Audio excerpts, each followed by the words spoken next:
Hello everyone. Today we talk about how to fix the app of FaceApp. We will go to settings, then we click on apps. After that we search the app FaceApp and we click.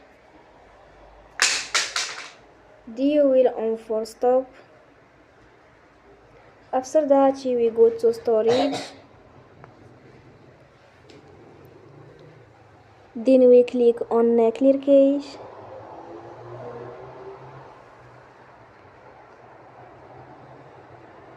Here we go to Play Store and they will update you app. Don't forget to support us by like and subscribe. See you next time and thank you for watching.